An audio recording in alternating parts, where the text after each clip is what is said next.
시간은 어린아이가 선물을 받습니다 라는 제목으로 함께 말씀을 나누겠습니다.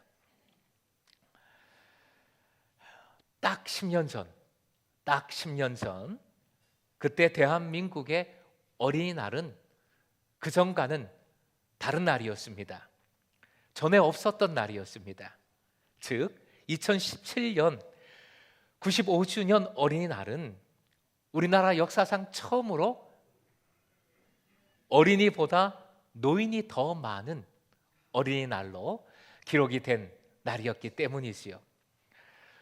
거슬러 올라가서 1980년도 5살에서 14살까지의 어린이 숫자를 보면 전체 인구의 25%였습니다.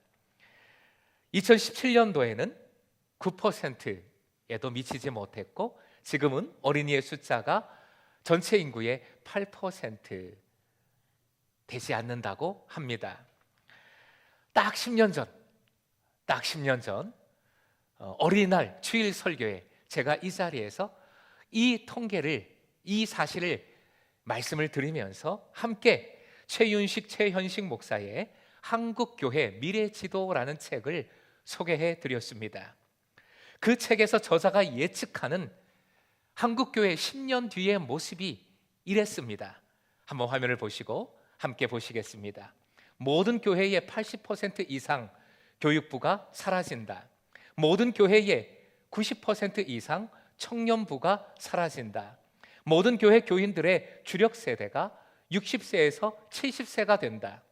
모든 예배가, 그 책에는 바로 이 시간 주일 오전까지 다 포함해서 모든 예배가 대부분 은퇴자로 채워진다 라고, 10년 뒤의 교회가 이런 모습이 될 것이다 라고 예측을 했었습니다. 과한 면도 있지만 이 예측 비교적 정확한 듯합니다.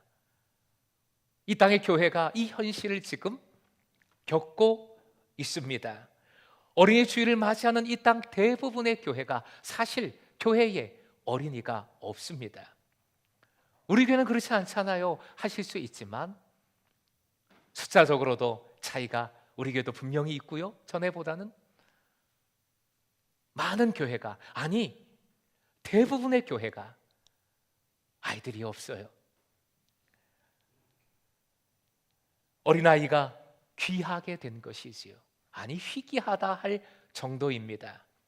오늘 본문은 그 귀한 어린아이에 대한 예수님의 사랑이 잘 드러난 말씀이지요. 하지만 어린이 사랑이라는 주제에 비해 본문의 분위기는 엉망입니다. 제자들은 한마디로 애들은 가! 애들한테 승질을 내고 있고요. 예수님은 그런 제자들에게 분통을 터뜨리시면서 화를 내고 계십니다. 분위기가 엉망이에요. 왜 그럴까요? 무슨 이유가 있어서 이럴까요? 본문으로 들어가 보지요. 먼저 13절 말씀 쉬운 번역으로 읽어보겠습니다. 시작. 그때 사람들이 손을 얹어 어린 아이들을 예수님께 데려왔으나 그 사람들을 꾸짖었다. 유대 전통에서 권위 있는 랍비나 경건한 분에게 아이의 머리에 손을 얹고 기도를 받는다는 것은 하나님의 복을 받는 통로가 되는 일이었습니다. 유대 전통에서는 그래서 부모님들이 자녀들을 랍비로부터 기도받기를 원했지요. 지금도 바로 그런 겁니다. 예수님의 소문을 듣고 부모들이 자기 자녀를 데리고 와서 예수님께 아이의 머리를 들이밀고 있는 거지요. 아이들은 가만히 있었겠습니까? 부모들도 서로 엉켰을 것이고 아이들은 서로 싸우고 장난치고 뛰어다니고 소리 지르고 그랬을 겁니다. 그래서 당연히 제자들이 부모님들과 그리고 그 아이들에게 질서를 지키라고 화를 냈던 것이겠지요. 그런데 그런 제자들을 향해서 예수님이 격노하셨어요. 14절 보시고 노하셨다 했는데 요거 이따가 열어주시면 됩니다. 14절 보시고 노하셨다 했는데 노하심의 원어가 아가나크테오라는 단어입니다. 나크테오, 슬픔, 화, 분노라는 단어 앞에 아가, 많다라는 접두사가 붙은 합성어예요. 결국 이 단어는 몹시 불쾌하다, 엄청나게 화를 내다 라는 뜻을 갖습니다. 매우 강한 의미의 단어인 것이지요. 예수님 설교에 방해될까 봐, 예수님 사역에 방해될까 봐, 예수님 피곤하실까 봐, 또 질서를 잡아야 되니까 제자들은 자신의 할 일을 한 것뿐인데 이렇게까지 예수께서 엄청나게 화를 내실 필요는 없는 것이지요. 맞습니다. 맞아요. 그럼에도 불구하고 격노하셨어요. 제자들이 상처를 받을 수 있음에도 불구하고 화를 내셨습니다. 분위기를 다 망칠 수 있음에도 불구하고 예수님은 분통을 터뜨리셨어요. 의도가 있으신 것이요. 주님의 뜻이 있습니다. 그 뜻이 오늘 말씀의 핵심이에요. 신호 대기 중에, 여러분이 이제 대부분 운전을 하실 터인데 신호 대기 중입니다. 차를 가지고 운전하다가 신호 대기 중인데 초록불이 들어왔어요. 그럼 출발해야죠. 근데 앞에 차가 한 대 있었는데 움직이질 않아요. 그러면 어떻게 하십니까? 네, 아까 9시에 뵀 때는 빵 한대요. 그래서 제가 그거 소리가 조금 큽니다. 그래도 우리가 아름다운 세상을 만들기 위해서 빵은 너무 했고 그냥 빵 정도, 그죠? 빵 이 정도, 그 정도가 좋겠지요. 근데 혹시 뭐 딴 생각할 수 있고 휴대폰 볼 수도 있고 하니까 빵 정도. 그런데 그 차가 알았나 봐요. 출발을 하는데 근데 갑자기 앞으로 안 가고 뒤로 와요. 그러면 어떻게 하시겠어요? 그렇죠. 예, 누가 지금 말씀하셨습니다. 빵빵. 그때는 그렇게 해야지요. 지금 예수님이 바로 그러시는 거예요. 방향이 완전히 틀렸어요. 이 틀린 방향으로 제자들이 열심히 하고 있다면 더 큰 문제가 되기 때문에 이렇게까지 화를 내신 겁니다. 의로운 분노라고 말하지요. 예수님의 의로운 분노로 영적 무지의 잠에서 확 깨어나도록, 그 방향에서 돌이키도록 깨우쳐 주신 겁니다. 화를 내어 주신 거예요. 13절의 어린아이들은 원어로 파이디온이라는 단어입니다. 이는 주로 7세 이하의 어린아이나 영유아들을 의미합니다. 당시 헬라, 로마 뿐만 아니라 유대 사회에서도 이 파이디온은 하나의 독립된 인격체가 아니라 부모님께 종속된 존재였어요. 부모님들이 한마디로 말해서 마음대로 할 수 있는 부모의 소유물들이었습니다. 누가복음에서 누가는 심지어 파디온 대신에 브레페라는 단어를 사용하고 있어요. 더 어린, 완전히 아기들을 지칭하는 단어를 사용했습니다. 더 미미한 존재임을 강조하고 있는 것이지요. 파이디온은, 어린아이들은 당시 인구 조사에도 포함되지 않았어요. 숫자를 셀 때 숫자에 들어가지도 못했습니다. 법적인 권리도 없었어요. 결국 당시의 어린아이들은 지금처럼 귀한 존재가 아니라 한마디로 무가치하고 무능력한, 무의미한 존재의 대명사였습니다. 그래서 제자들은 이런 쓸모없는 어린아이들 때문에 예수님 사역이 방해받지 않도록 화를 낸 겁니다. 그리고 예수님의 손은 이런 무가치한 존재들에게 축복하느라고, 그 손을 얻느라고 그 손을 사용하실 손이 아니라 요즘 말로 하면 VVIP 같은 사람들을 위해서, 심오한 가르침을 가르치기 위해서 사용될 손이기에 어린아이들을 향해서, 부모님들을 향해서 화를 낸 것이지요. 이제 14절 말씀 같이 읽겠습니다. 14절이요, 같이 읽습니다. 시작. 그러자 예수님은 이것을 보고 분개하시며 이렇게 말씀하셨다.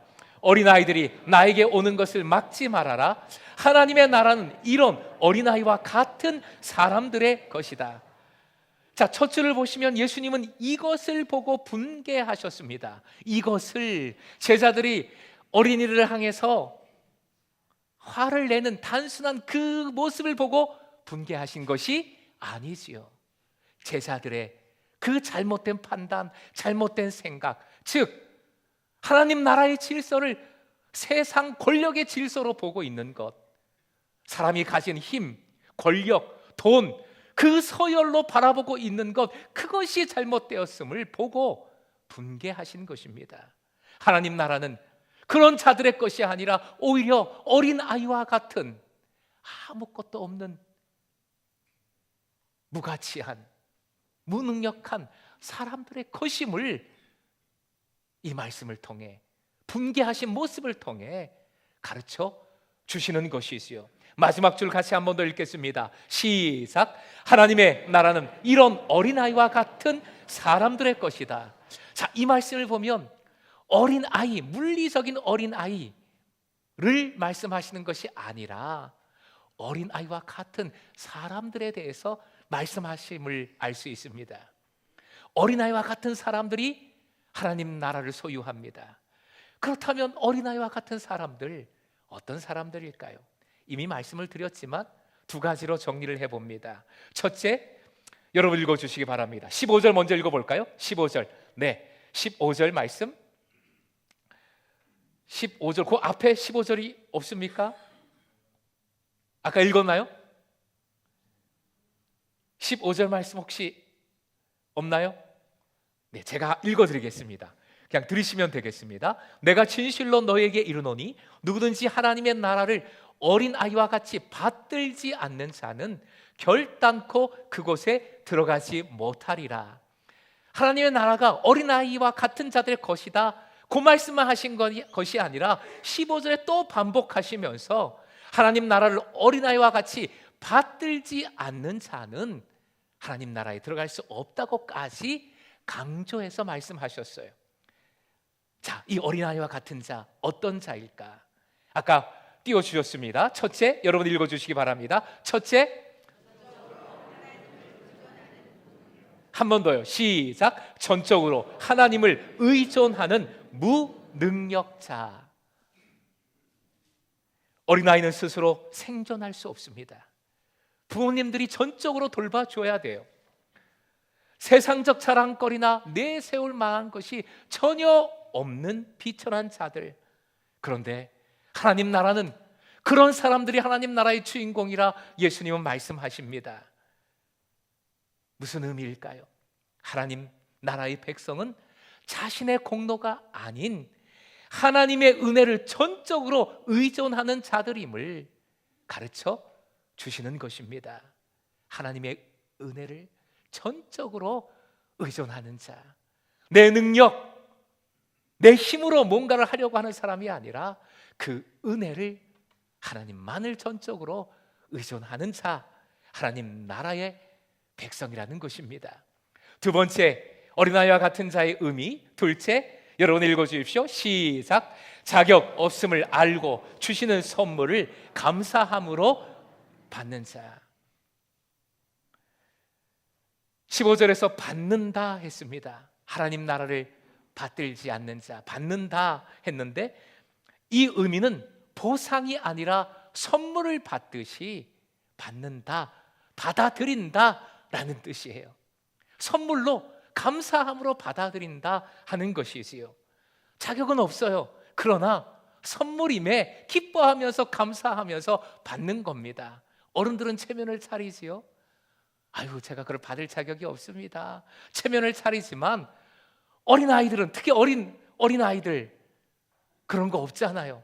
어린이날에 부모님이 선물을 사왔는데 그 어린 아기가 아버지, 어머니, 제가 한 해를 돌아보건대 제가 잘한 게 없습니다.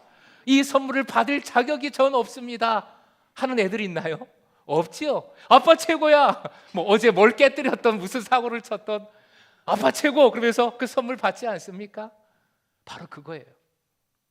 주시는 분을 전적으로 신뢰하며 주시는 것이 선물임을 깨닫고 기뻐하고 감사하는 것.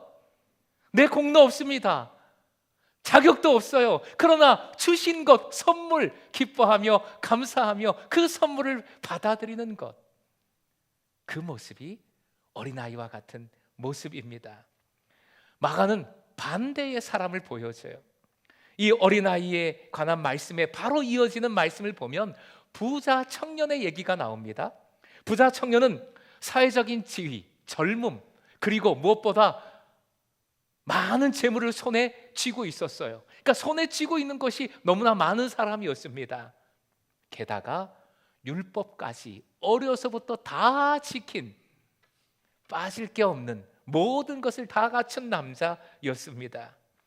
그래서 부자 청년은 예수님께 나와서 이런 질문을 했습니다. 무엇을 해야 영생을 얻으리까? 이 질문은 어떤 마음이고 어떤 태도이겠습니까? 본인이 가지고 있는 것이 많으니까 자기 힘으로, 자기 노력으로 영생도 취할 수 있음을 전제로 깔고 있는 거예요. 그래서 당당하게 주님 앞에 나와, 제가 이렇게 가진 게 많은데요, 영생 그거 어떻게 하면 제가 가질 수 있나요? 이렇게 묻고 있는 거지요. 그런데 예수님은 부자 청년에게 너에게 있는 것을 다 팔아 가난한 자에게 주라 명하셨어요. 이는 단순히 가지고 있는 손에 쥔 것을 버리라는 뜻이 아니라, 돈을 던져버리라는 뜻이 아니라, 너를 증명해 주는 그 모든 사회적, 경제적 지위, 손에 쥐고 있는 그 모든 조건들을 내려놓고 어린아이와 같이 빈손으로 무가치한 존재가 되어, 무능력한 존재가 되어 나를 따르라, 나를 전적으로 의존하라 명하신 겁니다. 그 부분 화면 보시고 같이 읽어볼까요? 같이 읽겠습니다. 시작. 어린아이와 같은 나를 따르라. 한 번 더요. 시작. 어린아이와 같은 빈손이 되어 나를 따르라 라는 주님의 초대이고 명령입니다. 하지만 이 부자 청년은 그 초대에 응하지 못했어요. 자기가 가지고 있는 것을 포기하지 못해 예수님을 떠났습니다. 부자 청년이 떠난 후에 제자들은 난리가 났죠. 구원을 받을 사람 누구인가? 바로 그 부자 청년이에요. 하나님 나라의 소유자 누구인가? 누가 그 소유자가 되겠습니까? 부자 청년이죠. 누가 보기에도 부자 청년이에요. 제자들은, 어린아이들에게 화를 내고 쫓아냈던 제자들은 당연히 그 생각을 가지고 있었죠. 그래서 경악했습니다. 서로 놀라 경악을 금치 못하는 가운데, 그렇다면 누가 구원을 얻을 수 있는가 물었어요. 난리가 났지요. 그때 예수님은 이렇게 말씀하십니다. 이것이 이 두 대조 말씀의 결론이에요. 오늘 본문 뒤에 있는 말씀인데요, 마가복음 10장 27절 같이 읽겠습니다. 시작. 사람으로는 할 수 없으되 그렇지 아니하니. 한 번 더요. 시작. 사람으로는 할 수 없으되 하나님으로는 그렇지 아니하니 하나님으로서는 다 하실 수 있느니라. 우리의 판단, 우리의 생각 내려놓아야 할 근원적인 이유이지요. 자신에게는 능력도 없고 자격도 없음을 깨달아 오직 하나님의 다 하실 수 있음을 인정하고 그 은혜에 전적으로 의존하는 자가 어린아이와 같은 자고, 그와 같은 사람이 하나님 나라의 백성이 되는 겁니다. 하나님 나라를 소유하고 그 나라의 열매를 취하게 되는 것이지요. 화면 보시고 같이 읽어보겠습니다. 그 다음 거 띄워주시면 같이 읽습니다. 시작. 하나님의 다 하실 수 있음, 즉 은혜에 자신을 맡기고 하나님을 전적으로 의지함으로 하나님 나라를 소유한다. 바로 이것이 여러분의 믿음과 삶이 되시길 주님의 이름으로 축복합니다. 아멘. 크게 하셨습니다. 말씀 빼주시고요. 여러분은 어떤 사람입니까? 지금 어떤 사람입니까? 또 어떤 사람이 되고 싶으십니까? 무능력한 어린아이입니까? 아니면 모든 능력을 가진 부자 청년입니까? 무가치한 어린아이입니까? 아니면 모든 것을 다 가지고 내가 할 수 있고 내가 해야만 되는, 내가 할 수 있는 부자 청년입니까? 보상을 원하십니까? 선물을 원하십니까? 구원은 무언가를 더 채운 사람이 아니라 하나님 앞에서 완전히 비워진 어린아이와 같은 사람에게 임하는 하나님의 선물임을 잊지 마시기 바랍니다. 마가복음은 병행 구절을 볼 때 다른 복음서보다 이 아이에 대한 예수님의 감정과 행동을 적극적으로 생생하게 묘사하고 있습니다. 그 모습이 잘 나타난 구절이 16절인데요. 같이 읽어보겠습니다. 시작. 그 어린 아이들을 안고 그들 위에 안수하시고 축복하시니라. 자, 부모님들이 안수하기를 바라서 예수님께 나왔는데 예수님은 그 어린 아이들을 먼저 어떻게 하셨어요? 이 단어가 중요합니다. 안아주셨어요. 이 안다라는 원어를 보면 팔로 감싸서 가슴에 꼭 품다라는 뜻이에요. 단순히 그냥 손을 얹은 게 아닙니다. 그 아이를 팔로 감싸서 가슴에 안으신 거예요. 결국 예수께서 그 어린 아이들을 주님의 사랑으로, 그 심장으로, 그 마음으로 품어주셨음을 말씀은 강조하고 있습니다. 마가는 예수님의 안아주심을 통해 하나님 나라가 머리의 일이 아니라, 이론이 아니라 뜨거운 사랑의 영접임을, 하나님 나라가 가장 낮은 자들의 피난처임을 강조하고 있는 것이지요. 서두에 말씀드렸습니다. 이 시대 교회의 어린 아이가 너무 귀합니다. 너무 귀한데 본문의 상황처럼 우리 공동체, 금성 공동체에서는 수많은 나루가 주님께 나와 우리 공동체를 통하여 주님께 머리를 들이미는, 예배하고 작은 예배자로 주님께 영광 올려드리는 그 역사가 충만할 수 있기를 소망하고 축복합니다. 그런데 보다 더 귀한 것은 어린아이와 같은 믿음이에요. 그 어린아이가 교회에 오게 만드는 것, 사실은 쉬운 일이 아니잖아요. 우리가 당장 할 수 있는 일이 아니잖아요. 지금 이 자리에서도 당장 할 수 있는 일은 어린아이와 같은 믿음으로 나아가는 것입니다. 어린아이와 같은 믿음이 이 시대에 교회에 정말 귀합니다. 공동체를, 교회를 세우고 새롭게 하는 원동력이 되기 때문이지요. 진짜 어린아이들이 어린아이와 같은 믿음 위에서 뛰놀게 됨을, 믿음으로 세워지게 됨을 우리는 기억해야 하겠습니다.